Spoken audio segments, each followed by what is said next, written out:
好，Hello，咁多位同學仔，大家好。好歡迎你哋嚟到咧 HKDI Design Leader 第一場嘅 Master Lecture。其實點解 Campus 我哋今次會搞一個關於香港 Design Leader 咧？其實咧，我相信大家喺度讀 design 都一定係對 design 好熱愛啦。但係成日都會去諗啊，究竟我哋嘅設計師喺香港，我哋發展會係點咧？點樣衝出國際咧？其實我哋都好想咧邀請翻咧我哋本地一啲咧已經舉足輕重嘅 designer 翻嚟話俾你哋聽，其實有成功嘅竅門係得嘅，千祈唔好看輕自己啊！今天你可能仲係一個小薯仔啦，係咪係一個小幼苗咁，唔知道自己咧讀完書之後應該要點發展啦咁原來咧，其實喺香港有好多設計師咧係好有心嘅，好似我哋今日邀請咗第一場嘅 Master Lecture 呢個嘉賓咧。真係非常之好，點解咧？因為我之前咧有機會啦，同佢關於呢個合作係同佢開過會啦。咁佢除咗自己，當然係非常之有才能，已經無論喺香港定國際都好有名。但係最重要，我係欣賞咧，佢有一顆心咧，係好願意同我哋新一代嘅年青人，我哋新一代嘅設計師，我相信就算老師們咧，都好想向佢學習嚇。咁所以我哋咧喺第一場打頭炮，我哋請嚟咧。天都關咧嚟同我哋講，我哋呢個時候俾個熱烈嘅掌聲，Tino 啦，咁嚟同我哋講解今日呢個嘅 lecture， 係啦，係啦。OK，可能要校一校啲聲音，因為我今日把聲唔係最佳狀態，所以可能要校大聲少少，就可能你哋會聽得清楚啲。係我係 Tino 關，中文名係關永權。咁你哋其實今日未嚟之前有冇聽過我個名？真係？點解喺邊度聽到？喺調景嶺咁遠都聽到，係咪喺網上睇到？有，咁有幾多係喺網上去 check 過我噶？有冇啊？冇啊？得兩個咋？3個啊？4個啊？點解啊？其實你哋去聽啊，或者去或者去上堂好，或者去 even 聽嘅個歌聲，係咪其實係因為而家科技咁進步咧，可以睇下究竟佢個係咩來頭，或者佢嘅 history， 你哋係咪好忙啊？冇時間做呢樣嘢。嗱，我話俾你聽咧，你下次你畢業之後咧，你去見工咧，你一定要去上網 check 咗你去見工嗰間公司，因為我試過幾次咧，我哋個公司請人咧，我問你有冇聽過我哋啊？冇。咁你有冇上網睇下咧？冇。咁你諗下調轉而家，你之前冇諗過，而家我俾咗呢個問題你，若果你係老闆，你嚟見工嘅人，佢都冇興趣知道你間公司嘅 history 個 background 或者做啲乜嘢，你會唔會請佢？係嘛？嗱，你話唔會啦，係咪？所以我提醒你一下 ，OK， 即係因為而家資訊咁發達咧，都唔去利用呢個資訊咧，我覺得呢個係一個比較重要一個提點，好嘛 ？OK， 咁好啦，咁另外一個唔緊要，你冇去睇到我做乜嘢，或者去今日咧，我就帶你去睇一睇我嘅 journey，OK， 好嘛 ？OK， 咁今日咧就唔係一個教書，因為我得1個鐘頭，因為我通常教咧起碼係教幾日嘅 ，OK， 1個鐘頭咧係冇辦法可以教，咁所以我就係今日係俾你睇下我成個 journey，由讀 design 開始個旅程點樣樣，同埋點樣去創業或者係做嗰啲乜嘢。咁我想希望睇到我做嘅嘢咧，咁而係可以 inspire 到你，即係你係就嚟畢業啦，或者而家讀緊設計嗰陣時咧，你會更加係會激發到你，原來對刺激，I mean，sorry，對設計呢個行業咧，你係非常之即係喜歡同埋重視咁樣咯。喂，咁邊個？OK，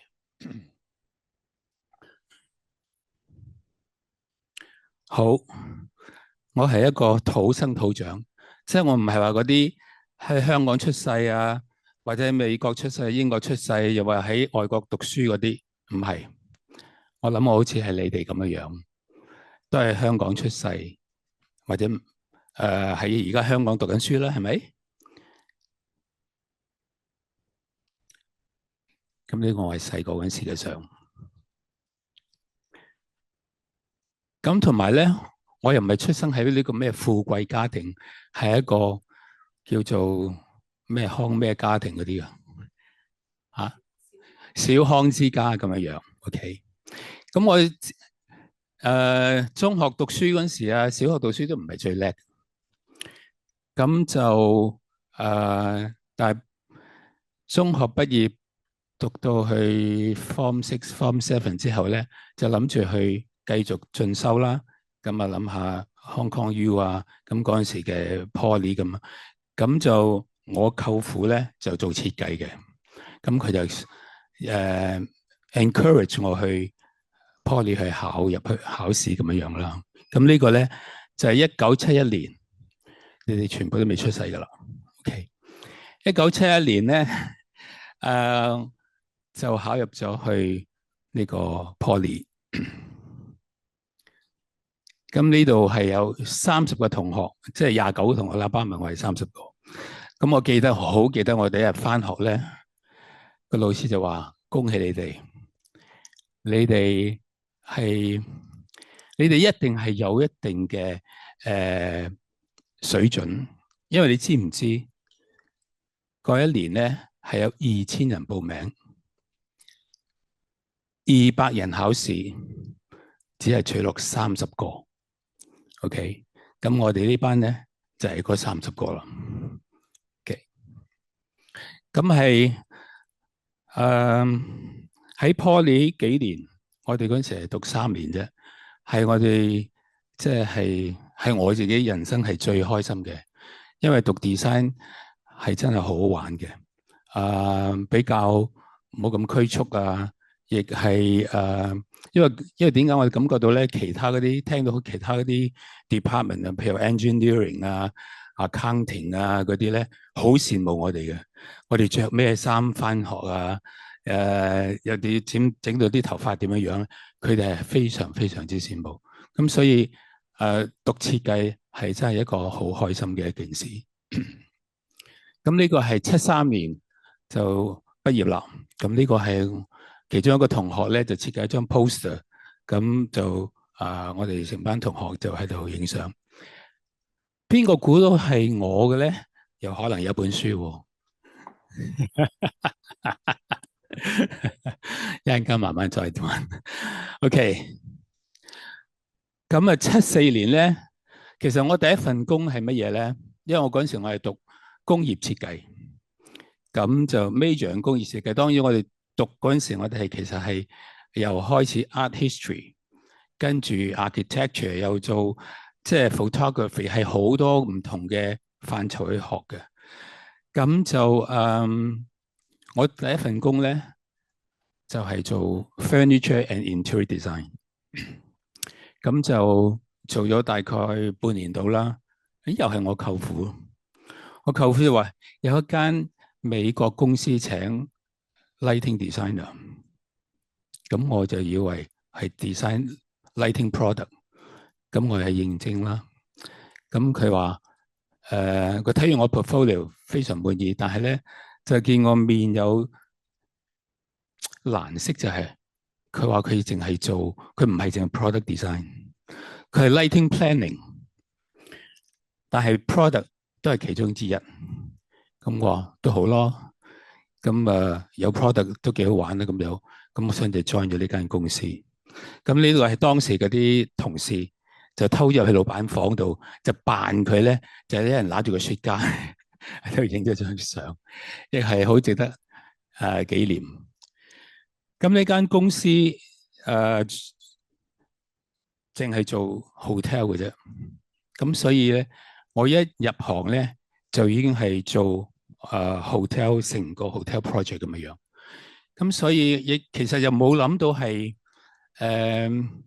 咁好彩，因為睇翻轉頭咧，好多 designers 咧都係尤其是即係 interior designers 好都要經過一個好長遠嘅由畫圖啊，即係當年啦。畫圖慢慢做 assistant designer 就再升到 senior， 然之後有排都未去到做一個 project designer。因為當時嘅環境係咩咧？全部啲設計師即係senior 嗰啲咧都係外國人，因為70幾年嗰時香港人未有一個可以係香港讀書嘅 architecture 可能有，但係都有排都可能去到好耐先去得到。咁所以我都好榮幸，唔係好榮幸，好僥倖，就係一入去行咧就去到做 hotel。咁呢個 hotel 同住家啊、餐廳啊有咩分別咧？其實 hotel 真係概括晒所有唔同嘅範疇，由客房去到電梯大堂、酒店大堂、餐廳、會議室，仲有呢個咩啊？宴會廳，仲有 SPA，仲有運動嘅 gym， 係好多唔同嘅範疇嘅。所以你一入做咗呢啲咁多咧，咁你其實下低嗰啲，即係你做翻即係一個住家嗰啲咧係好容易噶啦。你做翻一個餐廳仔係好容易。咁所以我係其實真係好僥倖，一入行除咗初做咗6個月嘅 furniture 同 interior 之後咧，就一直做酒店，主要係做到而家嘅。sorry， 頭先講咧，點解有班鬼佬嘅同事嘅咧？呢個咧就係喺香港做 lighting 呢間公司咧，咁就當年咧就接咗2個project， 2個酒店喺希臘，咁就咁大個 project 咧，需要有個人喺當地要去handle 個 project 啦，咁所以咧就調咗我就過去希臘，咁所以咧我就喺希臘做咗2年半，仲要去學希臘話，因為嗰陣時啲希臘人咧係唔識講英文嘅。OK， 當然而家有識到希臘女朋友啦。咁呢間公司之後咧，又因為中東嘅崛起咧，咁咧就好多啲皇宮啊，都要室內設計、燈光設計咧，咁所以咧又為咗係去 handle 中東嘅 project 咧，咁所以我哋公司咧就開咗分公司喺英國，咁又調咗我去英國。OK， 咁點解英國咧唔係去中東咧？因為啲中東嗰啲公主啊，或者係啲油王咧，佢係中意英國，中意倫敦，因為可以 shopping。咁所以我哋為咗去迎合去開會啊咩成咧，就開咗個 office 喺嗰邊。咁我亦係做咗97，咁喺 OK， 咁呢個係當時咧就呢個喺77年啦。77年喺英國一張報紙咧，都嚟呢個做訪問，咁就喺嗰陣時已經講話我 From Hong Kong takes on the world， 但我完全冇諗過，我都係諗住咁喺英國生活，我就中意咗英國啦。咁所以咧就冇諗住翻香港嘅，同埋嗰陣時咧你唔知啦，你未出世嗰陣時，啲香港人咧好粗魯。我翻到嚟，我每年翻嚟放暑假咧，就喺中環度行咧，係俾嗰啲後邊啲人喺度擁㗎。咁所以我係好唔中意。翻嚟冇幾耐，我就想要飛翻去。咁就有一年我翻嚟咧，就有個 designer 喺美國叫 Joe Dershall，就係好出名嘅 minimalism。OK， 嚟咗香港做一個private club。咁美國人好得意嘅，美國 designer 佢哋唔會自己做 lighting 嘅，佢一定要揾 professional 嘅 lighting designer 係幫佢合作。咁佢就喺全城嗰度揾啦。咁我其實係翻嚟放暑假，咁我就聽到啲朋友話：喂，有人唔揾 lighting designer，你冇興趣？咁我話：好，咁橫掂都放暑假，咁啊冇乜嘢做，見到屋企人，咁啊去同佢傾。咁然之後呢個 project 咧就係叫做當時叫 I Club。咁嗰時咧，除咗上嗰個係 Joe Dershall，中間嗰個認唔認得係邊個？中間嘅 Andy Warhol，OK，同埋香港好出名嘅 graphic designer Henry Steiner，唔知有冇你個講過？有啊，係咪？咁我哋三個加埋我四個一個 team 咧，就去 design 呢個 club，咁係非常非常之成功，非常之前衛嘅一個 design。咁當時下面都放晒好多 Andy Warhol 嘅畫喺度。好啦，直至因為當時咧就接咗呢個 project 之後咧，咁咪一路做啦。咁我呢個都未全做完啫，有好多啲 design 朋友就揾我，喂，有啲 project 要唔去做啊？咁我諗住呢個都未做完，咁咪可以做下咯。點知一個都未做完，又另外一個，又另外一個，咁我結果係翻唔到英國。直至冬天咧，就有我個 neighbor 打電話嚟投訴，喂，你間屋啲草咧咁長，快啲揾人哋剪。所以咧，你一直就留到而家。OK，咁喺82年咧就正式翻咗嚟啦，咁就開咗我個 office 啦。咁呢個設計我亦係到而家都非常中意嘅，好簡單嘅一個 office。OK，咁就係玩啲唔同嘅 layering。咁因為之前我都有做過少少 interior，咁所以個 office 嘅 design interior 都係我做嘅咁樣。好啦，79年喺英國開始我個 office，咁翻到嚟香港之後咧，就喺北京同 Tokyo 都開咗分公司。咁而家加埋大概係有60幾人啦。咁60幾人係咪好大咧？喺 lighting 嘅個行業嚟計咧，係算龐大嘅。因為 lighting 公司係好多時都係1個人、2個人或者係4個人咁樣，4、5個人咁樣。咁所以因為嗰個 project 比較繁忙啦，同埋就嗰啲客咧就越嚟越要求高。咁所以我哋個 service 一定要做得好咧。咁所以我就一路會遞進都由我翻香港，我係1個人，一個秘書，一個 assistant。到而家60幾人。好啦，我哋講講 lighting design as a profession。頭先唔記得問你哋，嗱，你唔知天土關係邊個啦，或者聽過個名啦，你又唔知佢做乜啦。咁其實知唔知 lighting design 係咩咧？ Interior design 你知啦， graphic design 你知啦， fashion design 你都肯定知啦。咁就 lighting design 係咩嚟嘅？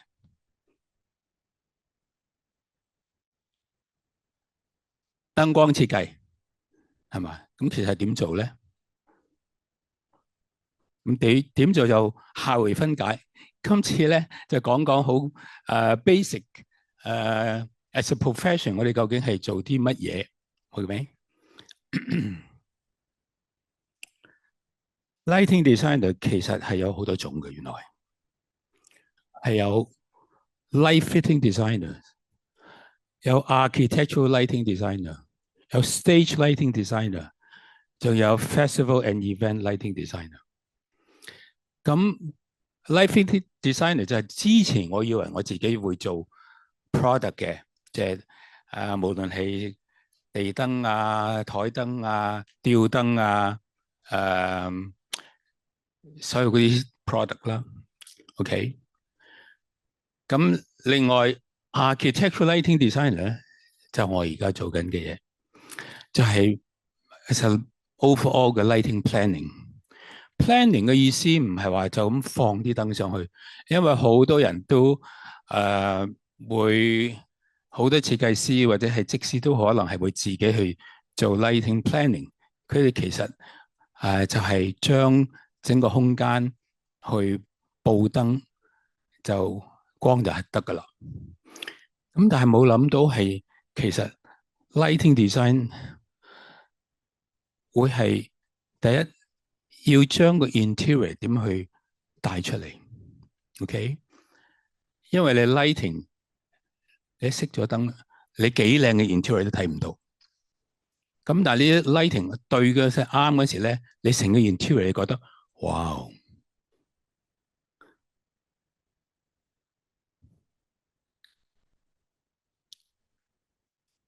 咁所以 lighting design、architectural lighting designer 咧就係做 planning，除咗係帶出個 interior。嗱，我今日講 interior 先啦，我唔講 architecture， 因為 architecture 即係講成個 building 嘅出邊啦。OK， 我亦唔講 landscape 字啦。咁我講 interior， 等你哋容易去有得對應到。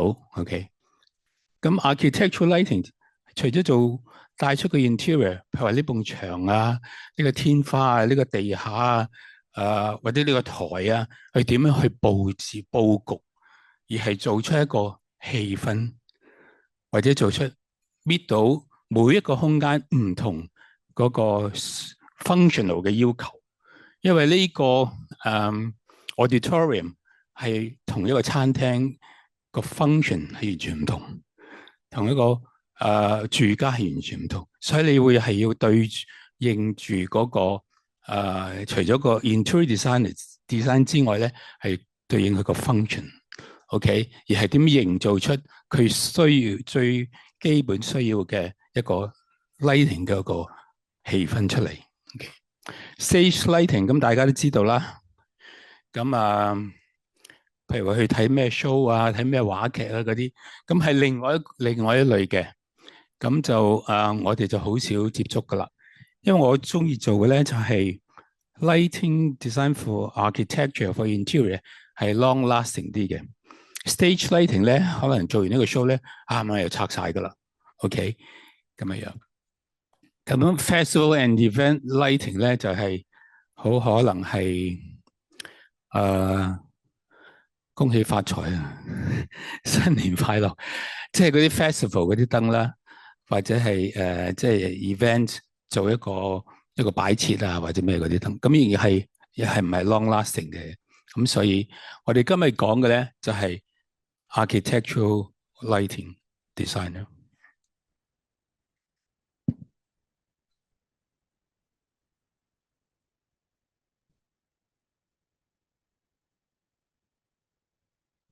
好啦，咁我哋其實點樣做，或者係同邊啲人合作，或者點做法咧？咁其實 lighting 咧，除非我係做一個 lighting installation， 我係即係自己去創作，但係 as a lighting designer 咧，其實係一個你可以講係一個化妝師，又可以話自己係一朵綠葉，去點去襯托嗰朵花。或者係將一個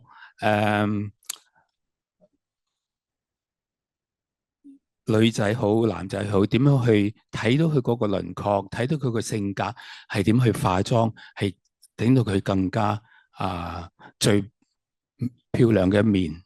OK， 咁呢個就係我哋嗰個 architectural lighting designer 嗰個咁嘅工作。咁我哋會係同developer 啦，我哋會同 architect 啦，即係我哋做一個 project 會係同咁多唔同嘅 discipline 去合作 ，interior designer、landscape consultant 啦、E&M consultants， 跟住係同 contractors 啦，再係就係 manufacturers， 咁你都啲燈佢哋要做出嚟，你都要去睇去批咁樣樣。咁若果係做 hotel 嘅咧，就要同 hotel management company。咁係一個假設間呢個係一個 hotel project 咧，就會係同咁多唔同嘅 discipline 去做一個 project 嘅。Okay。好啦，咁我哋係 specialize in 咩嘅 project 咧？我哋主要係做酒店同 casino， 咁就澳門差唔多一半嘅 casino hotels 係我哋設計嘅。咁但係我一毫子都冇賭過，不賭便是贏。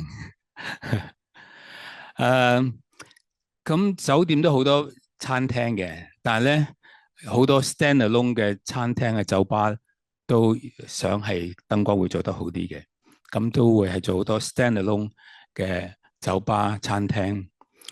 咁 commercial building 啦，shopping mall，retail shop 啦，landscape，residential development 即係樓盤啦 ，clubhouse 啦，跟住就係私人住宅。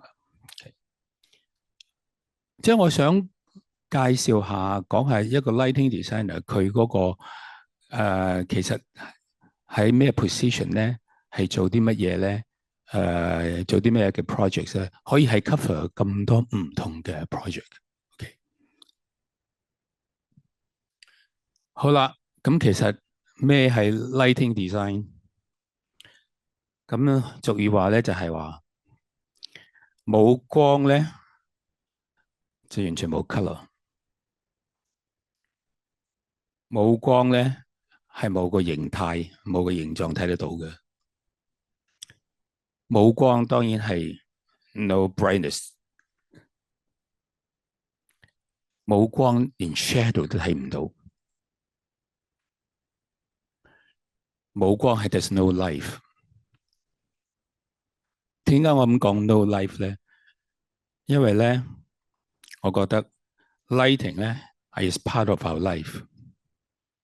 咁我今日咧就係攞咗一個好 interesting 嘅 project 俾大家分享下。大家都知道香港係一個好出色嘅一個喺世界上嗰個好出色同埋一個重要一個城市。雖然佢咁細，但係你冇想到真係香港人嗰個毅力，香港人嗰個勞苦係爭取到我哋全世界一個好重要嘅地位。但係香港一直都有呢個居住嘅問題。咁我諗下，身為一個 lighting designer， 一個燈光設計師，我有咩可以貢獻到俾香港？咁我就喺19年，我哋公司40週年，我唔知你哋可能你哋未讀 design 就未有諗到去睇我個 exhibition 啦。咁我喺個 exhibition 做咗好多唔同嘅，都係希望係可以，其實唔係想話去 show 俾大家睇，我做過啲咩 project 咁。咁呢個唔係我嘅做一個 exhibition 嗰個出發點，而係我希望可以係公開嘅，俾當然係同讀設計有關嘅、做設計有關嘅人士嚟參觀啦。我亦係希望啲家長帶住好似我哋呢邊有位小朋友嚟可以參觀我個 exhibition 嗰陣時咧，就覺得老豆就話阿仔，你唔需要一定要做醫生噶，你唔需要一定要做律師噶，你其實都可以做燈光設計師嘅。咁所以呢個 exhibition 咧就係我嘅點解要花咁多精神時間去做一個 exhibition，都係希望香港市民可以多啲認識燈光設計，同埋可以令到呢個燈光設計係個行業咧更加受視、重視同埋普及咁啦。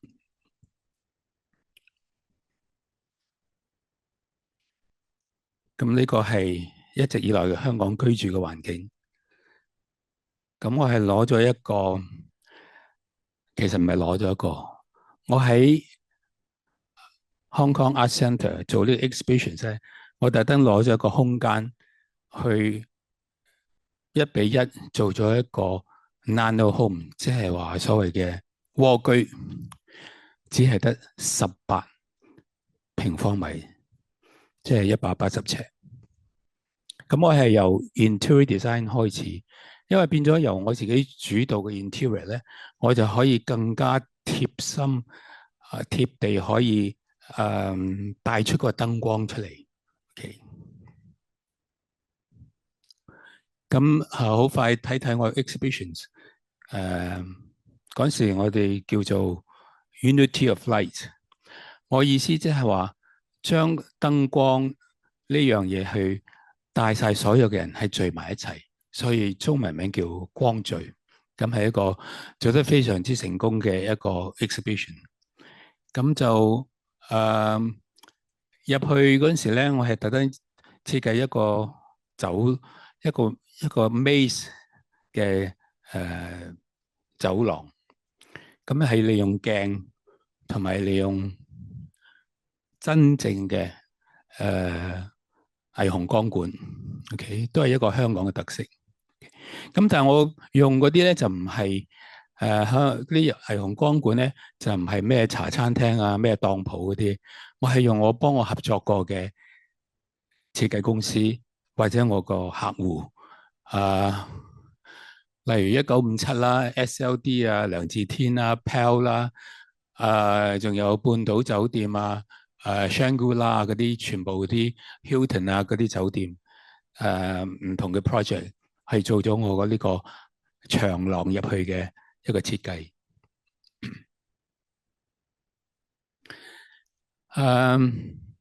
喺同時咧，我都係拍咗一條片咧，就係 Story of a Hong Kong Boy。咁我亦係好似今日咁介紹下香港係出咗一個靚仔，而家唔係啦。咁就一陣間有時間，我都可以分享下呢條片嘅。OK。咁咧，我亦係好標榜我哋仲係用 hand sketch 去做 design。咁我咧我就有個習慣，就係用咗有啲 highlight pen 咁樣。咁咧就諗到特登係點樣去突出呢啲 sketch 咧？咁我哋就會放咗啲UV 嘅 light，咁就凸顯到我哋啲 sketch。咁係一個display show 到我哋今時今日都係用 hand sketch 去做 design。我想問而家啲同學係咪冇用 hand sketch 㗎？有冇啊？有啊。Good。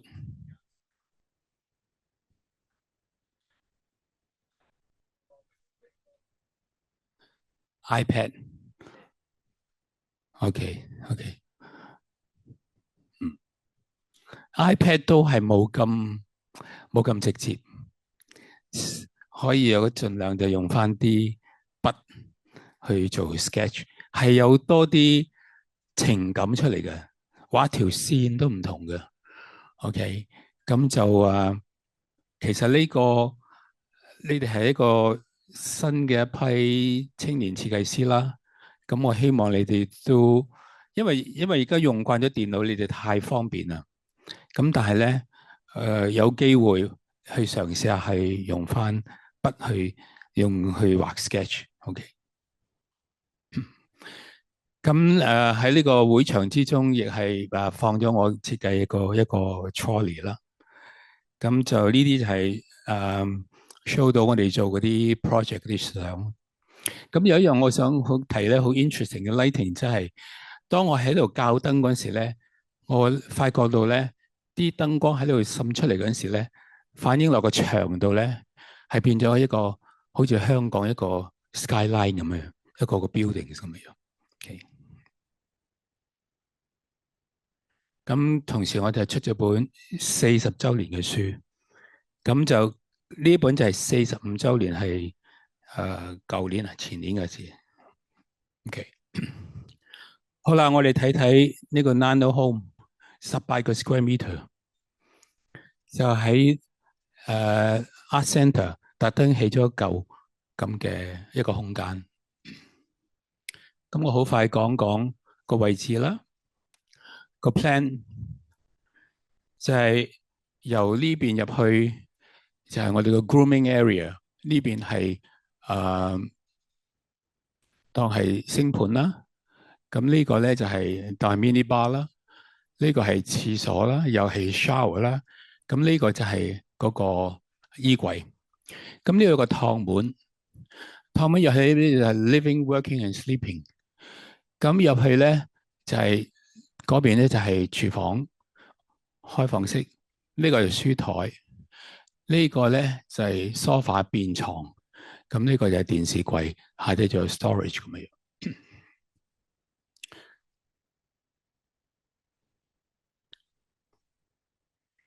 其中我想設計呢個18米嘅一個 nano home 咧，因為想起當時咧，即係好似你哋咁嘅年紀咧，我讀緊書嗰陣時咧，好希望自己有佢自己嘅空間，因為好多次啲同學啊，你帶佢請佢哋翻屋企，屋企又唔方便，係咪？係好想有自己嘅空間，所以我特登係設計呢個咧，係俾啲好似你哋而家呢個咁嘅年紀，你哋唔會可以 afford 到買屋。咁點解我仲要揾個18個 square meter 唔係200咧，唔係250咧？因為越大就會越貴，所以我喺一個 bare minimum，而係你會住到舒服嘅。咁所以呢個係我係好想，其實嗰陣時係都有同政府傾過，咁但係就你知政府嘅政策唔係咁容易就可以一吹雞就可以去到做到噶啦。咁所以就係到今時今日，我都好希望有朝一日咧，係政府會起啲呢啲咁嘅，咁就俾我哋啲青年可以真係有自己個空間，生活就你可以租，或者係呢啲可能100-200萬可以買到嘅，咁就或者你爹哋媽咪可以俾首期咁樣樣，你讀完書就可以自己供翻。到你要成家立室嗰陣時，咁你咪搬出去第二間咯。呢個係俾你一個過渡性嘅 ，OK？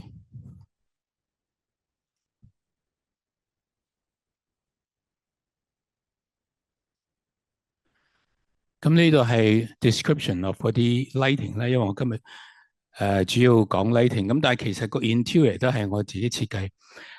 咁你會睇到咧，因為我個點解我要自己設計咧？因為我想係透過燈光，我係個空間會闊大好多。如果係一個傳統嘅一個設計咧，就會第一起一個廁所已經有牆有門，再起埋個廚房咧，你係得條罅行嘅啫。之後就擺張床，就乜都冇。咁你而家200幾尺嗰啲，300幾尺都係咁樣樣。咁我諗到咁樣，我話如果呢個係自己住嘅，咁係唔需要起晒個牆噶嘛。咁所以我嘅設計咧，冚唪唥 open，全部開放式嘅，全部玻璃呢啲開放式，完全冇門冇櫃門 ，OK？咁一陣間你會可以睇得清楚。咁即係話我哋嘅視線咧，就由呢度睇到呢度，永遠都係咁闊，由嗰邊睇到呢邊，全部都係睇晒成個空間 ，OK？咁你會睇到個 elevations 啦，啲燈光點樣去帶出個 interior 出嚟啦。咁呢邊就係頭先講開入嚟呢個就係個 mini bar 咁啦，呢個就係衣櫃啦，全部可以睇到入去。呢個係書台啦，呢個電視啊，下底個櫃，連個趟門都做埋擺設，擺設而係有燈光，係唔同噶。有啲攞咗個燈光咧，呢個咧就會係完全係帶唔到出嚟。咁我哋好快睇睇啲相。呢個係入去嗰陣時 ，OK 左邊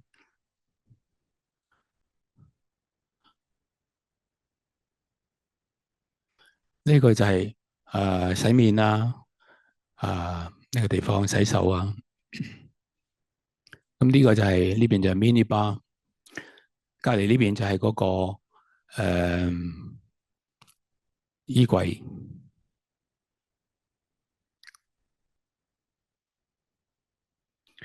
呢個係望翻轉頭入嚟個門口。呢個你哋有冇見過？廁紙都有放燈。我係全世界第一個人放燈係廁紙，因為點解 lighting 係帶來我哋人生活嘅方便，所以你會見到我做嗰啲 lighting 咧，你去到邊度佢就會有燈着俾你，你睇又容易睇到，攞個廁紙你都攞到好開心。OK， 所以你去睇個衣櫃啲衫係咪睇晒出嚟？一陣間你會睇到咧，仲有利用咗第二個人抄我啦。有啲酒店我已經開始見到。咁呢個就係頭先講個趟門啦，咁啊擺啲 accessories 啊，太陽眼鏡啊、絲巾啊、呔啊咁樣樣，又係變咗其實一個裝飾。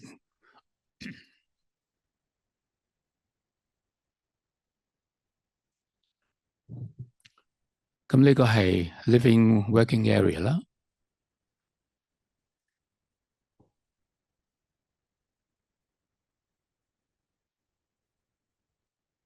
開放式廚房啦。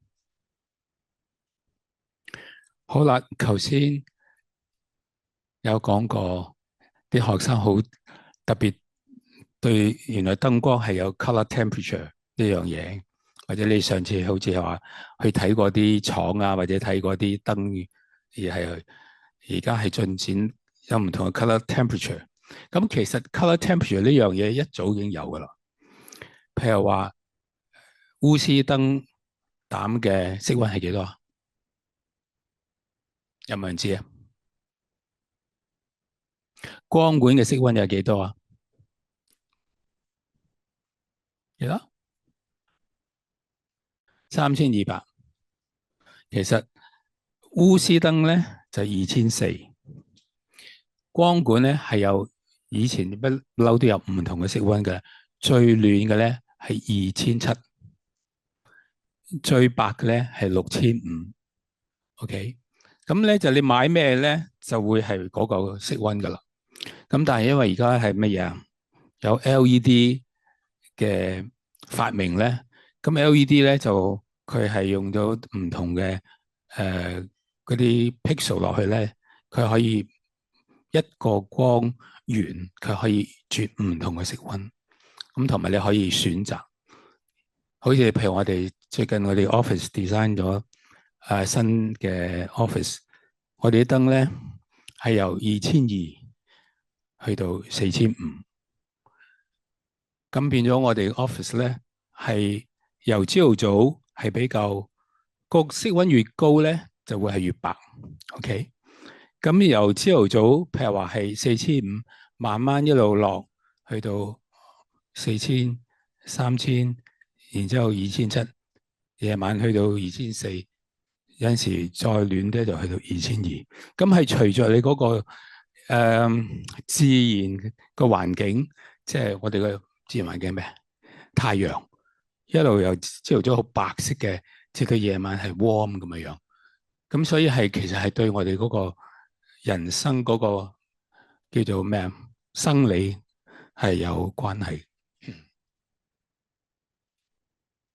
好，咁我哋睇睇喺呢度，我哋就利用咗唔同嘅色溫。呢個喺日頭嘅比較白啲嘅啦，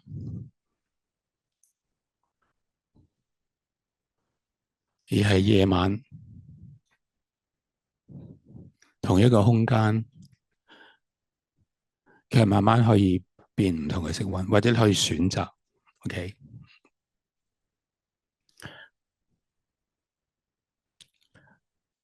佢話除咗個燈之外，佢係有色溫嘅變化之外咧，咁我哋嗰個 automation 或者個 control system 咧係好重要。你係點樣去 balance 啲 lighting，或者係點樣去 control 啲 lighting，或者做啲唔同嘅 scene、唔同嘅所謂場景咁啦。咁呢個係朝頭早，OK，晏晝、夜晚，又再深夜啲。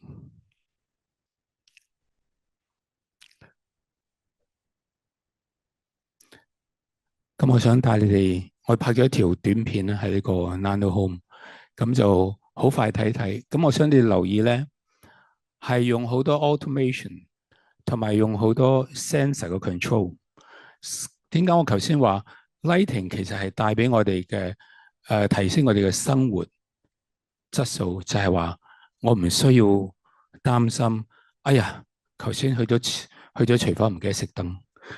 OK，或者呢個坐咗落去地下度，後尾坐喺個床度，又要起身去熄客廳嗰邊啲燈咁樣。咁所以我係用咗 sensor。咁呢個 sensor 不但止咧，佢係你去到嗰陣時咧，佢平時都有少少光，但你去到嗰陣時，你要譬如話刷牙嗰啲光咪慢慢升上嚟。然之後你刷完牙啦，咁你翻去做嘢。咁個刷牙嘅地方，嗰啲燈慢慢會降翻落嚟。咁所以呢個利用嗰個 automation 咧，係真係帶俾我哋好舒適嘅生活，唔需要煩喺嗰個燈光燈掣。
我係咪已經超時？我講咗一半都冇，你哋要留堂喎。你仲想唔想繼續聽啊？OK，多謝你。好，我咁就好快講一講即係一個土生土長嘅香港人做咗啲乜嘢出嚟咧？咁可能你哋都有去見過，或者去睇過，或者去 visit 過。其實呢個我都係想我哋做一個示範教學嘅。呢個我係20幾年前嘅我一間apartment。咁當然室內設計又自己做啦。咁就燈光設計，咁嗰陣時係做到好 minimal，都係即係好簡約或者 modern 啲嘅。咁我想講就係，即係利用唔同嘅燈光，即係譬如話我喺上高有啲燈，尤其是譬如話我想講呢個咁嘅 beams 咧，係好困擾嘅。咁所以我就用燈光去淡化咗佢。OK，呢條 beam 係一個 flying beam 喺度，嗰啲咁嘅窗台嗰啲，咁就呢個係一個非常之成功嘅一個燈光嘅設計嘅舉例。OK，咁我亦係玩contrast 啦。呢邊咧就係一個 wash light 落嚟，咁然之後呢邊就係用啲 up light 打上去，造成一個對比咁樣啦。咁 even 一個走廊入去睡房咧，都唔想話係用一個普通嘅燈或者射燈射去啲相度啊，或者係一個普通嘅走廊嘅燈咁樣樣，而係特別係就做咗一啲 up light 帶翻個客廳嗰啲元素入去。咁我最想講就係呢個主人房啦。主人房係對住啲衣櫃，咁其實呢邊係嗰個洗手間，反映在呢度，而係呢邊咧就係有 daylight 入嚟嘅。我係特登咧做喺呢度呢埲牆咧係做咗一個玻璃，係借啲光入去，變咗你日頭起夜晚朝頭早起身嗰時咧，你係 feel 到嗰邊啲陽光入嚟。咁所以 lighting 方面咧，除咗我哋啲 artificial lighting 之外咧，我哋其實都考慮到啲自然光點樣喺嗰個影響到個室內。好啦，好細間嘅屋，就知道山頂一個3個好巨型嘅一個別墅，3個別墅。咁呢個係一個55個 meter 嘅 super yacht。咁香港做呢啲係咪都係香港 project 啦？咁呢個麗晶酒店啦，唔知有冇去過飲嘢打卡啦？呢個就係香港嘅 St. Regis 啦，瑞吉酒店啦，香港嘅 Mary 啦，一個 standalone 嘅喺 M+ 嘅樓上嘅一個中餐廳。呢個喺 IFC 嘅意大利餐廳啦。呢個喺Elements 嘅一個泰國餐廳啦。呢個一個日本餐廳啦。我想你哋睇呢啲圖片嗰時咧，會睇到特別去留意啲 lighting。我個style 或者係咩咧？因為我設計有個理念係用最少嘅燈光設備做到最理想嘅效果。咁所以咧，你要見到係好簡單，唔係話會好多燈或者好亂，破壞成個 interior 或者破壞成個氣氛咁樣。呢個係 Hong Kong U 嘅Medicine 嘅entrance lobby。呢個可能而家都好多人去嘅就係西沙個 Go Park。咁我哋亦去做啲 exhibitions 啦。呢個喺大館嘅一個 sculpture 嘅 exhibitions。咁亦做啲indoor 嗰啲 cycling studio 啦。IFC 啦，咁應該差唔多每個人都應該會去過噶啦。咁有啲舊啲嘅 project， 譬如話 N 娛樂行啦、City Bank 啦、City Tower 啦、Sino Plaza 啦、甚至係北京道1號。咁呢啲仲有啟德嘅 Cruise Terminal。咁係種種唔同嘅 project。咁所以做 lighting design 係幾好玩嘅，可以接觸到唔同嘅大嘅細好，或者係唔同嘅風格嘅設計喎。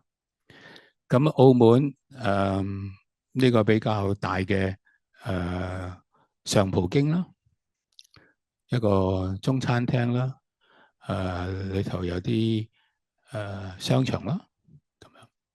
好啦 ，overseas project 就海外嘅 project 就上海嘅半島酒店啦，北京嘅 Shangri-La 啦，仲有深圳嘅 St. Regis 啦，廈門嘅安達斯酒店啦，東京嘅半島酒店啦，喺東京嘅一個珠寶店啦，香港品牌嘅 Kilin，OK。咁亦喺日本一個Banyan Tree 啦。咁呢個就係好大好大嘅 landscape。OK。咁喺新加坡有 Raffles 啦，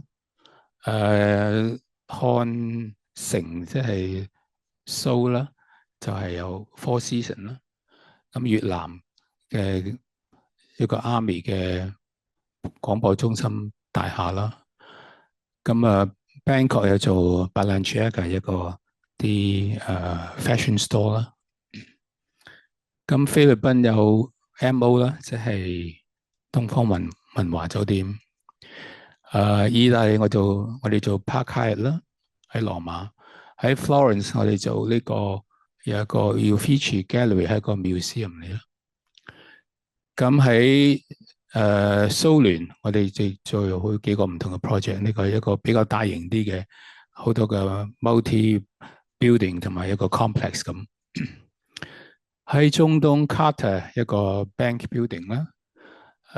最新我哋而家做緊喺沙地阿拉伯一個馬場 ，OK， 係非常誇張嘅一個 design， 好誇張。呢個馬場係一年只係開2次 ，OK。咁但係個 clubhouse 咧就係 open 嘅，但係賽馬咧就一人即係開2次啫。好啦，咁講講個 design process， 其實你哋第時出去做嘢都會係經過類似咁嘅嗰個 procedure 啦。conceptual design， 咁我哋收到，我哋因為係做同 interior designer 合作，我哋要收到佢啲圖紙翻嚟，咁然之後我哋就研究，我哋睇晒佢啲圖，咁我哋先明白佢嘅 design。如果唔明白 design， 你見到人哋嘅天花圖咁就咁抌沈燈上去咧，係完全冇意思、冇效果。咁所以我哋係開會 study 清楚 ，OK。跟住咧就 sketch 啦。嗱，我唔係用 iPad 㗎嚇，係真係用筆去畫嘅 ，OK。咁呢個係一個好大嘅一個 landscape 嘅 sketch 啦。咁呢個係亦係用 sketch 去畫啲燈光。其實我哋一路畫嗰陣時，我哋知道啲燈光係點佈置，放去邊度，咁有啲咩效果就出嚟。咁係另外一個 sketch 啦。咁另外咧，我哋好多時因為燈光咧唔同室內設計，室內設計師咧佢哋可以攞住啲唔同嘅 material， 佢喺度摸下、對下顏色啊 ，OK， 或者換個唔同嘅材料咁啊。燈光係要想像，有陣時想就唔係好 sure 咧，我哋要做 mock up，make sure 出嚟嗰個效果係點樣。咁所以呢個我哋好開心。點解咁開心咧？因為做咗個 mock up 就係我哋想要嘅嘢。OK。咁要做 presentation 啦。呢個就頭先講喺 Tokyo 嗰個flagship store。咁我哋係會出正嘅 AutoCAD 嘅圖啦。咁包括埋晒呢啲咁嘅circuiting， 即係回路嘅圖，點樣控制佢 ？OK。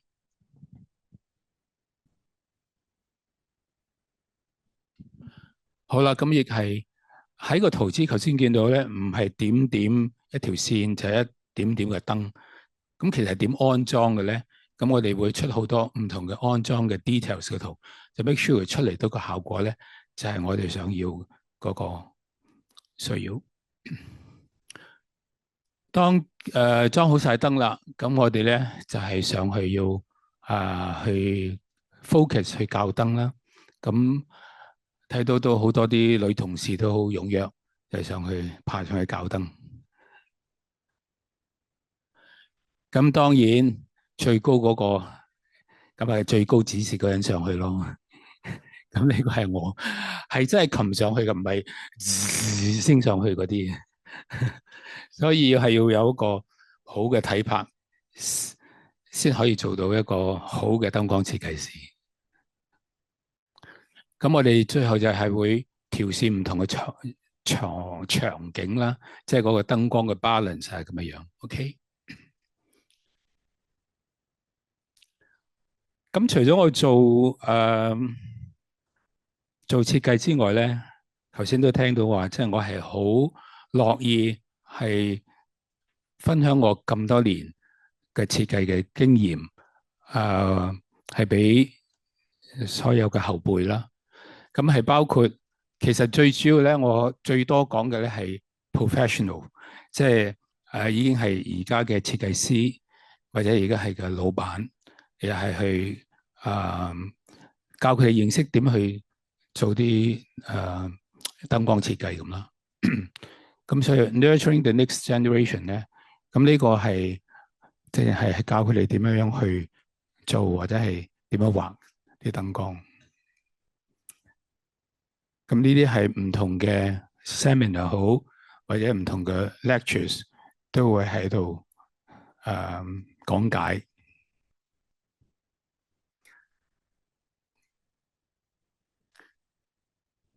今日我哋係有180人，大概。咁我最多係一個 lecture 係幾多人？呢個喺國內，全部係設計師，唔係學生，1800人，係咪坐晒地下？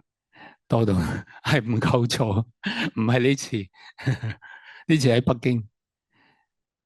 咁同濟咧就每一年都揾我去幫佢做講師，係設計特訓營係3日嘅 full time 講3日嘅書。OK， 咁呢啲係啲學生啦。學生即係呢啲全部都係設計師。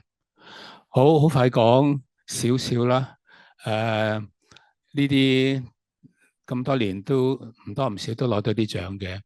咁就呢個 Hong Kong IDA 咧就俾咗個終身成就獎俾我啦。咁喺 Poly 我亦係頒發咗個傑出校友嘅獎啦。咁呢個我係覺得最榮幸嘅咧就係攞咗呢個2024年攞咗個世界傑出華人設計師。咁所以呢啲獎其實唔係你想去apply 或者係競爭去爭翻嚟嘅，呢啲其實係你平時咧默默耕耘，只要做好你自己，就有人可會識得欣賞你。OK， 咁呢個你諗下，全世界有幾多華人設計師？佢一年只係選一個，咁而係2024年咧，我係被選為全世界華人嘅傑出設計師，係一個非常榮幸嘅一個獎項。25年亦係被呢個美國嘅 IES、IALD 同埋 Parsons School of Design 係認定為係一個全球嘅燈光設計嘅先驅。Okay. 好啦，呢個咧就其實係俾你哋睇嘅，唔係俾我睇嘅。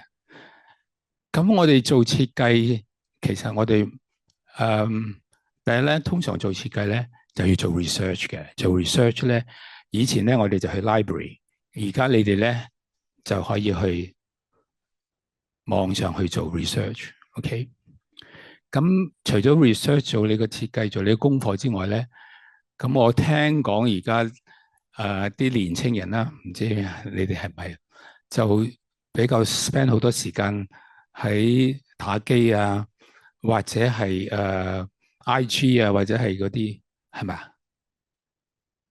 係啊，其實呢個世界好多嘢做㗎。如果你而家嘅情況係咁樣咧，我希望你睇咗下我俾你呢個我自己嘅 interest 可以係感染到你，等你哋覺得原來可以做咁多嘢嘅。OK，咁我係好中意運動，我覺得有冇人做運動嘅你哋？次次都係你嘅。好，Michael good，Michael 做咩運動？做 gym，OK，冇啦，得一個咋，兩個。你做咩運動啊？啊？排球，OK，全班180人只係得2個做運動。My God，OK，我話你聽，我係一個星期，我係用咗7日6日半啦，係做運動嘅。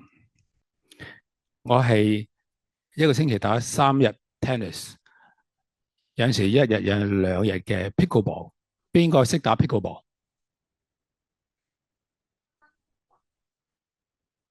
哦，呢班年輕人嚟噶，而家最興 pickleball 啊，唔係互聯網啊。OK，pickleball 係比較容易玩啲，因為佢又唔使受到呢個天氣影響啦，佢可以喺室內打嘅。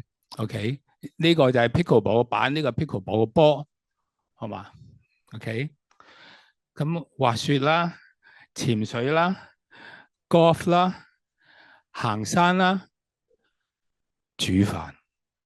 煮飯係我嘅至愛。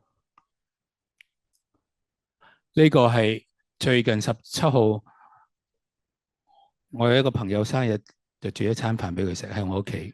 OK，自己做嘅 pasta，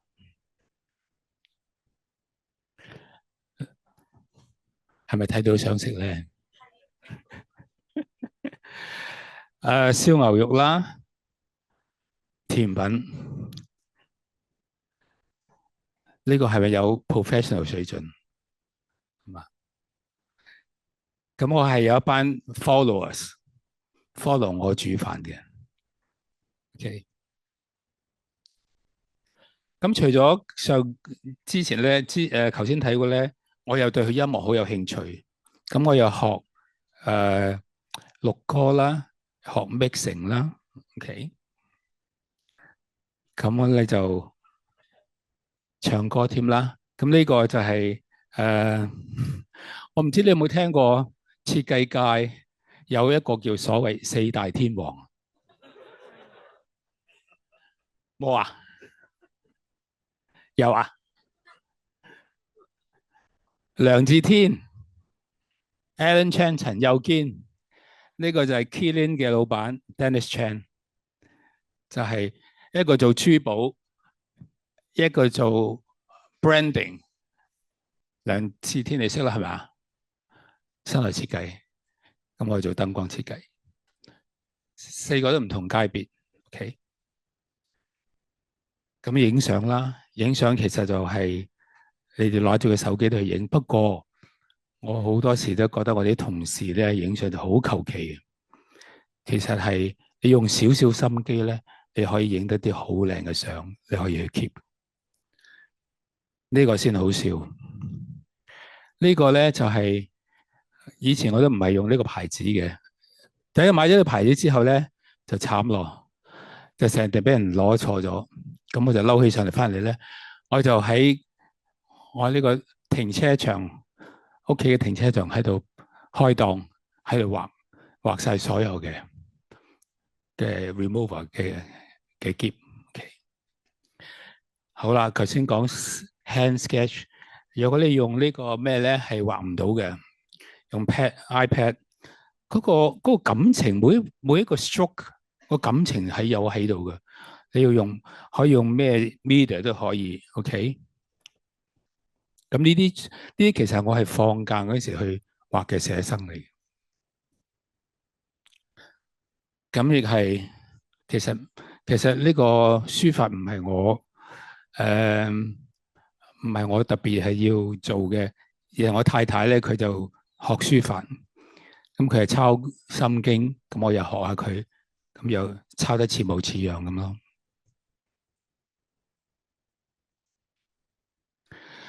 OK，冇人識寫字嘅，我諗你哋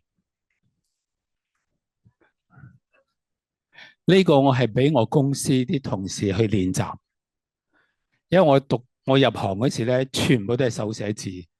OK，呢啲就係我俾佢哋去練習。呢個我可以借俾你，或者係俾你哋去照抄。你真係寫得一手好字咧，你 design 係未係最出色咧，人哋覺得有料。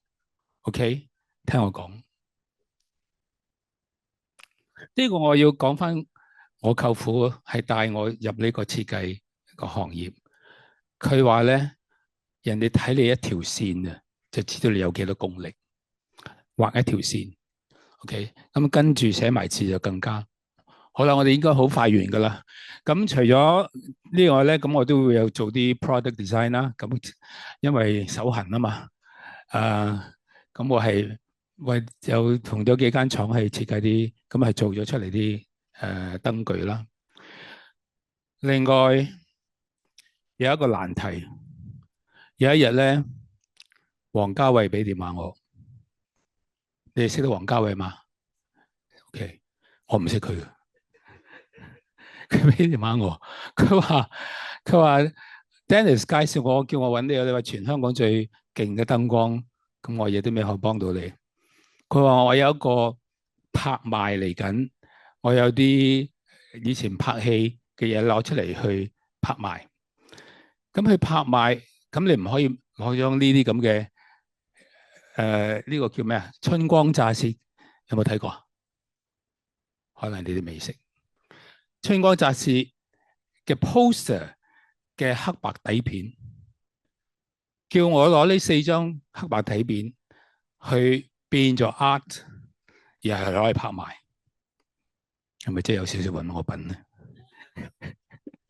咁我話好，橫掂我都未同你合作過。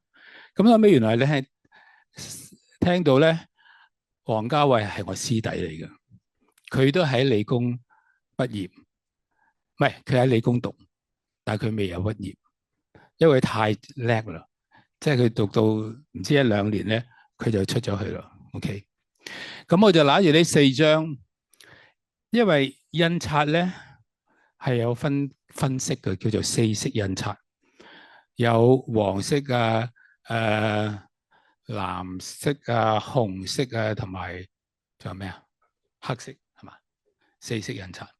咁我又要遺傳呢個保護呢張菲林，我點樣去做一個 art 人去買咧？咁樣，咁我諗起我就你揾得我，梗係要同燈光有關係啦，係咪？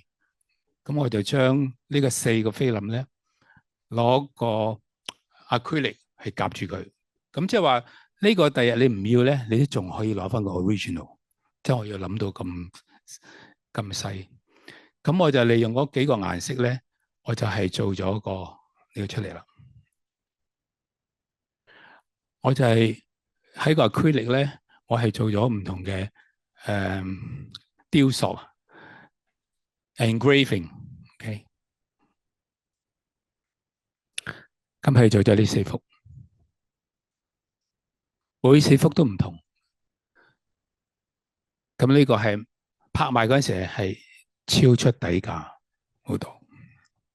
OK， 好啦，咁我亦係喺一個同一班 designer 去食飯喺度飲嘢，就飲得高興得滯。咁原來呢班 designer 就係香港一紮叫做10cc 嘅設計師。咁佢話：喂，今年咧爭一個 designer，佢哋每年都設計啲家私就去展覽。咁就問我：喂，你有冇興趣咁？咁我心諗我以前都有做 furniture 㗎，咁冇理由唔得㗎。咁所以我咧就諗下，因為我又咁我一口就應承咗啦，因為飲多咗嘛。咁我就應承，咁我死啦！我設計啲乜嘢咧咁樣？咁因為我就要就同我有關，有我個喜好，咁我又中意煮食，咁我就諗下設計一個 trolley，咁然係有燈嘅，咁我就係做 research 啦。嗱，記得真係要做 research。全世界冇一個 trolley 係有燈嘅，咁我就要一路畫啲 sketch 點樣放燈啊，點樣要放啲其他嘢。有陣時我哋譬如話擺個 gas 爐啊，擺個 chopping board 啊喺上高啊，擺啲cocktail 啊 ，OK carving 嗰陣時啊咁樣 show kitchen show cooking 嗰陣時，咁我諗晒成件，因為我識煮嘢咧，就變咗我係知道係有啲咩需要，咁我就設計咗呢個 trolley 呢個喺個廠度咧，咁我咧就係親自咧就要 engraving 我個 Chef Tino 呢個名。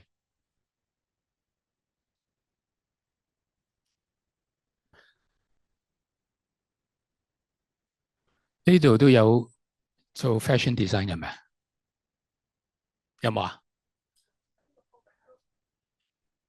？OK，好，咁啱啫，我聽到好似有，咁呢個咧就點解我會搞呢樣嘢咧？咁我就係好多年啦，10幾年啦，我諗就同梁志堅就開咗啲餐廳，越開就越開心，開咗10幾間，咁就最後仲上埋市添。咁喺呢個運作途間咧，咁佢又就嗰個 CEO 咧就話：喂，天佑今年呢個餐廳冇乜 budget，你可唔可以做埋 uniform design？咁我又話：哦，好啦，試下啦。咁呢個咧，我就係用 iPad 畫嘅，咁啊真係唔係咁傳神嘅啫。OK，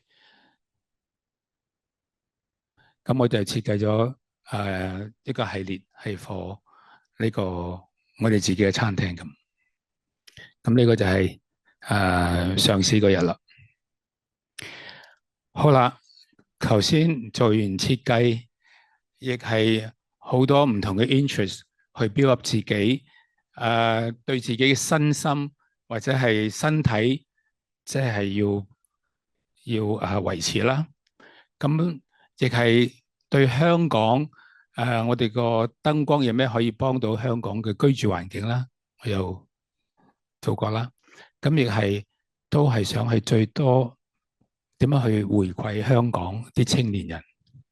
咁我就加入咗一個叫做香港少年領袖團，已經係10幾年啦。咁就係帶住啲小朋友又或者係捐咗啲獎學金俾佢哋，咁等佢哋可以喺為香港嘅未來做一個棟梁咁樣。咁我入去由一個 captain，慢慢就升咗係做呢個 major 係少校。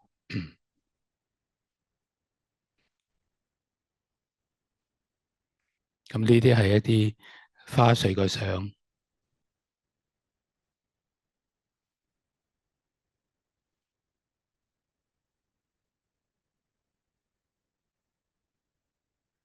好，最後就係俾啲大家睇下，其實唔知係咩嚟嘅，係咪啊？因為呢個係未有燈開着，着咗燈嗰陣時 ，Only with the heart one can see light。所以我希望今日你哋睇到好多，即係我嘅旅程啦，同埋好多關於有燈光嘅 projects 啦，咁亦係多少對光起碼有啲好奇，或者係想希望可以學多啲，做好啲。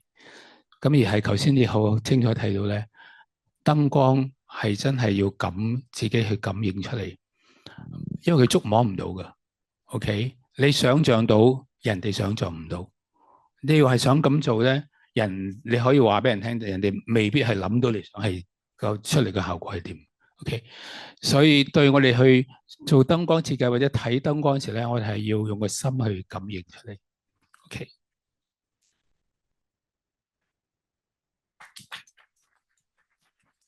多謝你哋，多謝你哋嘅耐性。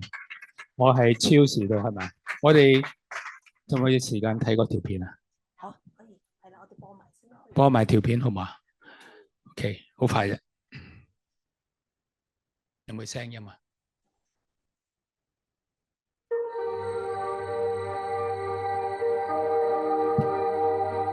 ？Because lighting is so intangible, to use words to describe it, it is not that easy. Light changes constantly during the day, from natural sunlight to artificial light at night. And with the lights on, lighting does bring life and civilization to a city.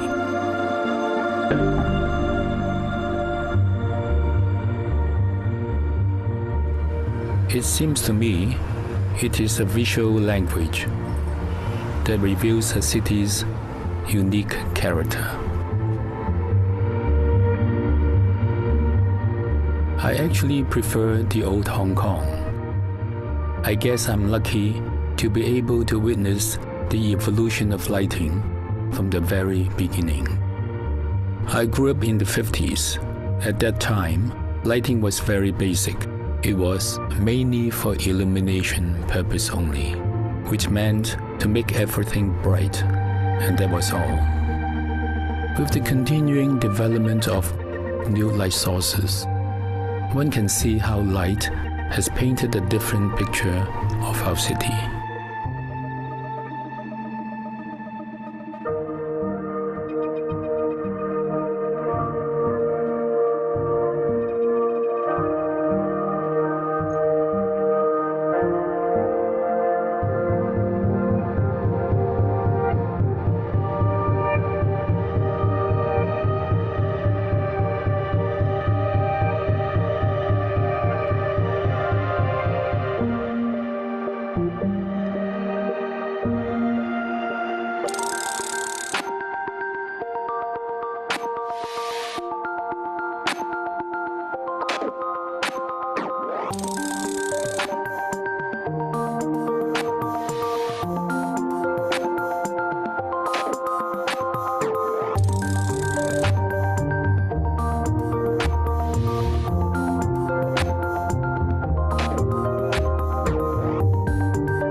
It is easy to over-design lighting. So when I finish doing a lighting plan, I always ask myself, if I had one more light, would it be too many? Or if I were to take one light out, would it be not enough? Where light does not reach, it is called shadow. People find shadow frightening, but to a lighting designer, it is a significant design aspect. The depth and quality of space are always expressed by light and shadow. Lighting should never pollute a city. Over-design sometimes comes from a lack of confidence. Lighting is really about space, about layers. Different light sources can create different atmospheres and sometimes different emotions.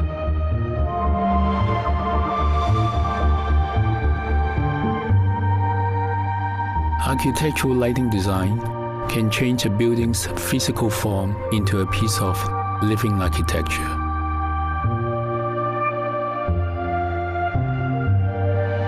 All successful design begins with light and ends with light.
日嘅 lecture，我覺得可以用精彩絕倫同埋大開眼嘅去形容。同學仔覺得今日呢個旅程正唔正啊？由你哋坐喺度，你知唔知道燈光一入嚟咧？我真係第一次有 guest 同我講，我哋試個燈光先，由25、75、50、100試到邊個位覺得係舒服，令你哋睇得好咧，真係一個係好 professional 嘅一個今日呢一場真係好精彩嚇。咁我哋咧珍惜時間啊！我知道咧同學仔應該都有啲問題想問嘅，喺我哋影大合照之前，俾啲機會你哋問問題。頭先都提過啦，問咗問題咧有精彩嘅禮物嚇。已經有同學仔舉手啦，前面好踴躍。我哋睇下，好啦，女仔同男仔我哋都見到嘅。女仔問完到男孩子有冇？放心，第3行嘅男孩子我哋見到你嘅。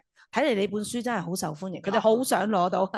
係，我係 architecture 嘅學生，但係我想問嗰個問題係咧，你咁多年嚟嘅 career development，你覺得你最大嘅 challenge 係乜嘢？同埋你當時用咩方法去 overcome？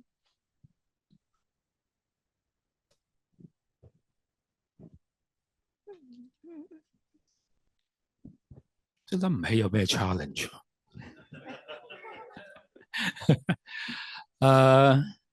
其實我覺得係我以前咧係冇可能好似你哋而家或者係我教嗰啲學生咁幸福。我去入呢間Lighting 間公司咧，咁都有鬼佬老闆嚟嘅。咁佢咧就其實就唔係真係 hands-on 教咗我好多嘢，而係我好多時咧喺從旁要去偷師。因為原來咧，因為我自己性格唔同啦，我就好中意去咩都講，咩都分享嘅。原來聽翻好多唔係你哋啊嚇，有啲老師咧或者啲老闆咧係唔會教晒你嘅。咁我個好大嘅 challenge 係咩？就係我要去真係要自己去學習，自己去研究，自己去揾個答案出嚟。咁其實咁樣做咧，就更加去加快咗你去學識多啲，或者係學得更好。因為好多時教咧，有陣時你好似聽完就耳邊風就可以已經唔記得咗噶啦。但係你自己去遇到問題，你去揾答案，你去抄答案，或者去研究去睇咧，呢個係可以唔係未必係講係我嘅 challenge，係我遇到我要去面對嘅嘢咯，咁樣。咁我喺我記得我第一次喺國內教書，咁我北京有同事啊嘛，我講完落嚟嘅話，老闆，為什麼全都告訴他們啊？即係話問我做咩？全部啲嘢講晒俾人聽，公司有啲秘密噶嘛，唔可以俾人知噶嘛。咁我話唔緊要啦。咁其實我個心態係咩咧？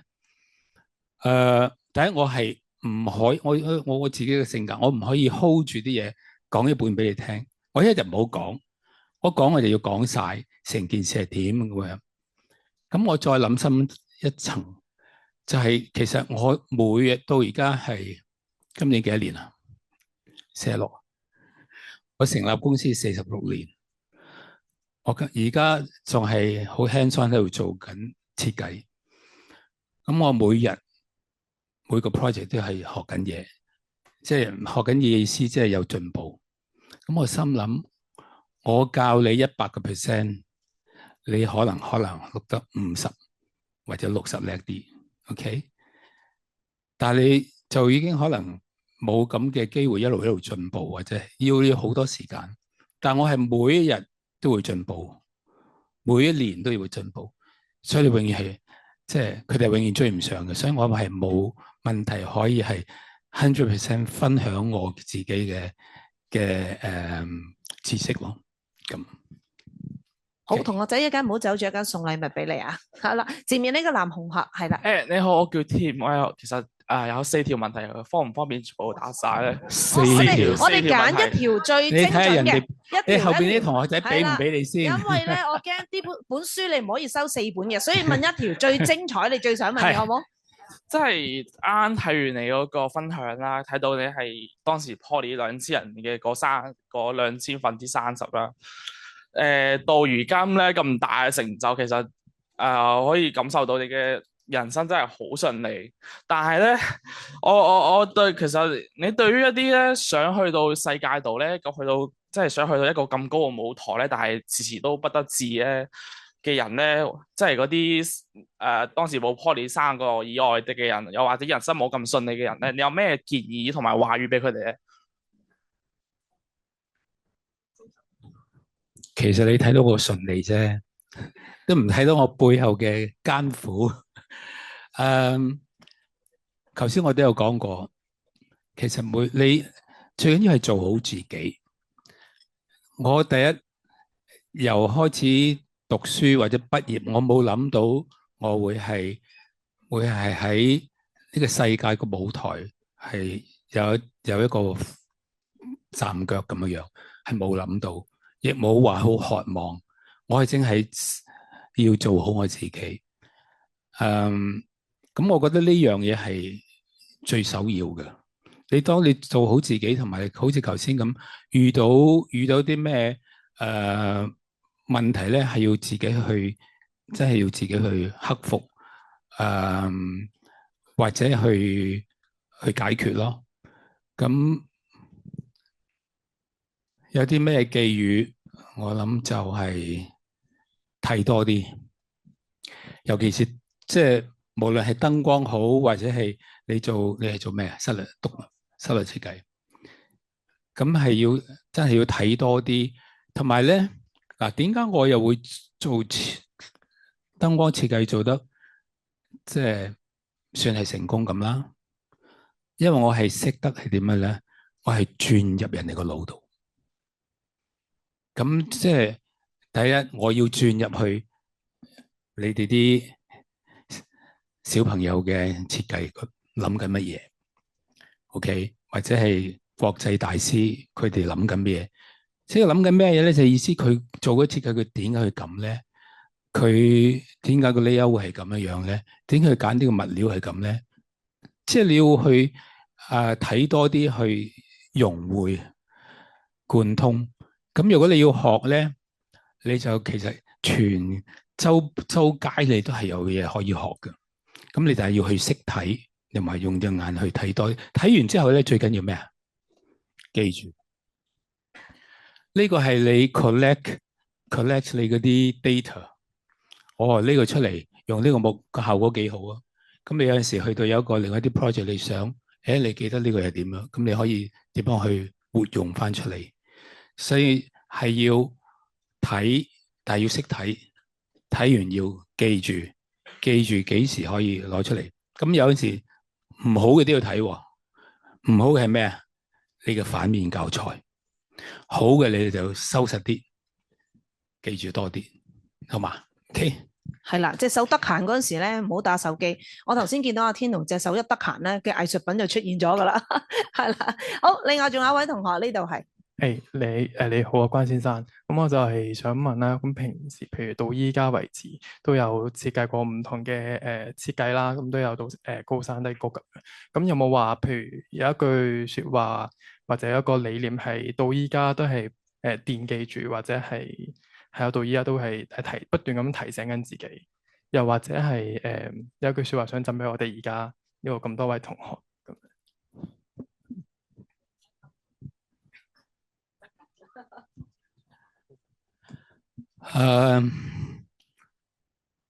可能會唔會老土啲咧？有我講話愛惜你自己，愛你自己，你會睇到咧，同埋係 enjoy 你自己做嘅嘢。咁所以我頭先有個啟發就係 discover your interest。你好多時就因為你做咗第二樣嘢嘅時候，你可能係你喺呢個圈裏頭咧，你係跳唔出去個框框度。所以我記得我亦上過一堂咧，係講人生嘅，而係我哋人咧係生活喺永遠喺一個好舒服嘅，we call it comfort zone。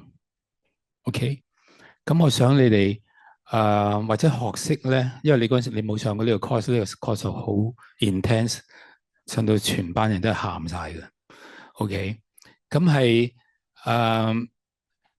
係要跳出你個 comfort zone，即係你譬如話你日日都做呢啲嘢嘅，你希望你想你係有啲咩你冇做過嘅咧，你要去嘗試。我覺得呢樣嘢係對人生對你自己嘅修養係好重要咯。跳出你嘅舒服嘅框框，中文係叫咩？舒適區係嘛？就揾多啲你啲 interest。咁頭先我話愛自己係咩？你會睇到咧。第一，我每做一樣嘢咧，我都好 enjoy 去做。OK，無論係煮飯，係邊即係煮菜啦。無論係做運動，你覺得即係我一個星期做6日或者7日運動係咁好玩嘅咩？其實係呢個 discipline 嚟㗎。另外呢個就係金句所謂係 discipline， 要自己有自己定一個 discipline 出嚟。OK， 我好多時咧就係即係我係要逼自己去做到咧，我自己原來真係好中意。講個笑話俾你聽咧，即係我一個星期打3日 tennis 咧，朝頭早又唔係太早嘅，但係呢陣時夜晚又可能食完飯就攰啊，飲咗啲酒咁啊。你知唔知我每朝好多時咧，哎呀落雨就好咯，咁我唔使去打，唔使去打波，因為有咗教練啊嘛。點知冇雨落，咁咪要去打啦。咁打咧，我又好 enjoy， 又打得好過癮喎。好彩我冇唔去啫，明唔明啊？所以呢樣嘢咧係跳出我哋 comfort zone， 做多啲我哋平時冇乜做嘅嘢 ，OK， 而係去有一個好嘅 discipline。我諗已經你做咗呢幾樣已經好足夠。好犀利㗎！因為我頭先見到我 PowerPoint 每一張 slide，我就話仲有邊一塊係天同未玩嘅咧？咁極都有。我哋4個 department 其實佢玩晒㗎啦，所以咧我哋下次請佢嚟咧，唔淨係講 AIP， 我哋要請埋另外3個部門嘅同學仔嚟。係咪後面仲有同學仔想問問題啊？我哋呢邊都有喎。咦哇！你哋有冇咁多隻手啊？我哋嗌邊個好啊？跟住我今日帶咗6本書，不過咧係啦。如果有興趣，我就可以再送啲過嚟嘅。好啦，我哋俾嗰面嘅藍色衫同學仔先，因為頭先嗌嘅時候，你第一個舉手咗。係你好，我想問你係因為頭先見到條片有句 slogan 係，你會望翻自己個 design 會唔會加多盞燈會太多，或者加少盞燈會唔會唔夠？咁我想問你係你 design 一樣嘢嗰陣時，你幾時會覺得係夠，或者幾時會停？ Very good question。做 lighting design 咧，好多時都係未有即係夠經驗去做咧，都係唔係好 sure。當你唔係好 sure 嗰陣時咧，你就會覺得哎呀呢度唔夠光，呢度放多啲燈，放多啲燈咁。唔緊要。當你做一個 lighting plan 嗰陣時咧，或者呢個佈局之後咧，你睇下，咦呢度原來已經有燈射咗呢度反射翻過嚟，咁呢度前面咧咪唔使燈咯。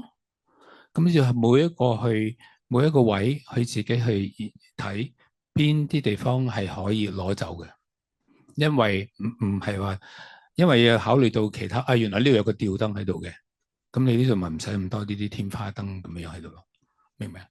咁再諗咧就係我哋 design 嗰時咧，就係需要光嗰時你先至放燈，或者係唔係咁需要光嗰陣時咧，你就放少啲，咁就已經可以幫到你。咁但每一次都係做完咧，肯定都好多時候咧就放多咗嘅。咁呢個時候就將佢睇一次，就睇下呢個燈係咪需要，呢個可以攞走就攞走咁。得唔得？ Thank you。OK。好啦，最後2條啦，我哋真係你哋自己打交啦，你哋4個。係啊，Tino，不如你揀啦，你睇下你想俾邊個揮晒手咁咧，嗰啲個個都哇！我哋6點鐘要交場啦，我就偏心嘅，我梗係俾女仔先啦。女仔先 Ladies first 嘛。OK， 好啦，女孩子啦，短頭髮呢個女孩子啦，好啦，揀咗你好榮幸啊！頭先阿 Popo 問我可唔可以留本書俾佢，我話唔得啊 ，sorry， 我哋得6本俾學生。你好，我就係想問下咧，就係依家香港嗰啲住宅咧，有冇啲乜嘢可以優化嘅嗰啲光嘅建議咧？ OK，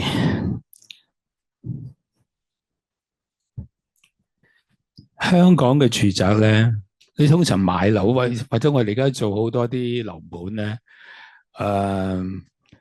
嗰啲地產商就永遠咧就喺個客廳中間就放一個燈，飯廳中間就放個燈，個頂嗰度即係俾個電位你。咁然之後，睡房又係咁樣樣，所以佢嗰個佈局咧都令到你咧就係好多人咧，因為唔識咧，就哎呀咁啊買個吊燈啊，買個吸上天花嘅燈咁樣。咁所以你如果經過啲屋苑望上咧，間間都係咁樣樣。咁但係咧就當然呢個係最簡單㗎啦，即係但係除咗係譬如話燈光之外咧，我哋其實要考慮咗個 interior design 先。咁呢個係你哋嘅強項。咁你哋點樣去裝飾呢間燈？咁就盡量佢俾咗呢個位你咧，你就冇用啦。OK， 你要諗下，除咗呢個咁嘅燈，我哋係咪可以做啲燈槽啊，照翻上去啊？或者係就算係用啲裝飾嘅燈喺地下度啊，即係譬如話台燈啊，呢個地燈啊，都好過一個中間一個燈喺度。因為喺一個空間裏頭咧，你要記得咧，一個光源咧係成個空間咧都會係好平淡同埋好悶。咁佢係喺一個空間裏頭咧，你起碼有3個光源，3個唔同嘅光源。譬如話唔緊要。你個天花，你嗰個飯台喺正呢個下低，你吊一支飯台燈，但係呢個牆身你可能嗰啲射燈，明唔明啊？或者你側邊就可以做啲燈槽咁樣樣，係有唔同嘅元素嘅燈，你個空間就會變到有層次、有豐富同埋有重點咁，好嘛？ Okay. 好。係啊，最後一位啦，哇！最後一位有冇舉得仲多啲啊？我哋今日唔好走啦嘛。係咯，我哋 NT 嘅同學仔好熱情喎，見到你哋呢班真係對 lighting 好有興趣。我哋邀請阿 Tino 嚟咗啊，我哋都要預告下，其實咧 Tino 好好啊。之後我哋有 site visit tour， 我哋會揀最乖、老師最 recommend 嘅30個同學跟阿 Tino 去睇佢嘅 site嘅，佢哋會睇下佢 design 係點啊。你哋咁舉手咧，我哋就幫你加下分。咁啊，最後一個咧 Tino 揀最後一個啦。俾啲吸引性啦，點解揀你啊？哇，企起身，好盡情啊！佢哋，你揀，好盡情。好啦，你第一個企起身，我俾你，因為企起身咧喺而家嘅年青人係好難得，佢會踴躍企起身。我俾你，你問啦。咁你好啊，我想問咧就係你覺得嚟緊3至5年內啦，咁室內設計燈光嘅發展趨勢係點咧？嘅趨勢。好啦，我哋講下未來啦，係咪？再講多次。你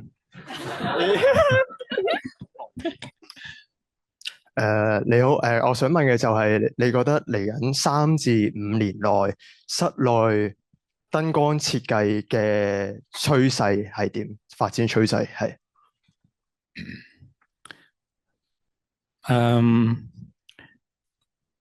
我覺得係唔係喺度環繞我哋嗰個色溫嘅變化，因為呢個色溫嘅變化咧係可以令到一個同樣一個空間度咧可以有唔同嘅感受，同埋係跟住我哋嘅生理嘅變化，由朝頭早夜晚係唔同，所以嗰個未來趨勢我都係覺得會係同嗰個燈光嘅色溫係會係仲有一段時間去用，所以另外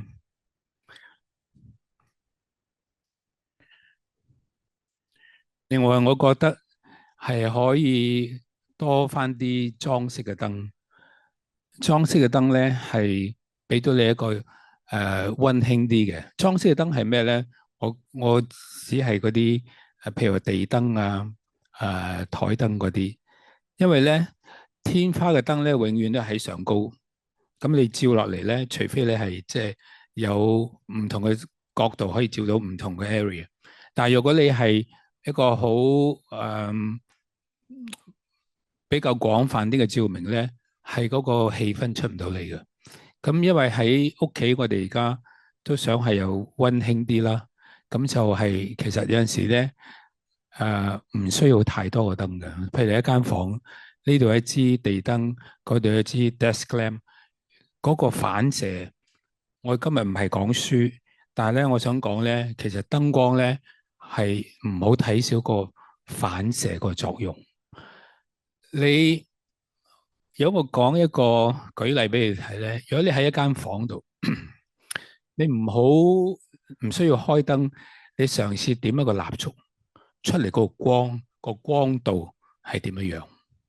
你已經覺得哇，成間房都好足夠，有咁嘅光喺度，同埋個光係打到上個天花度，再反翻落嚟，側邊喺個牆度又再反過落嚟，喺呢個打到地下，其實會反翻上去嘅天花度。咁所以係唔好睇少光嘅反射，我哋要成日就係要所以頭先講嗰個係要去自己去鑽研，去多啲睇，去研究，咁你先就會對燈光更加認識多啲咯，好嘛？好嘛，好，我希望你。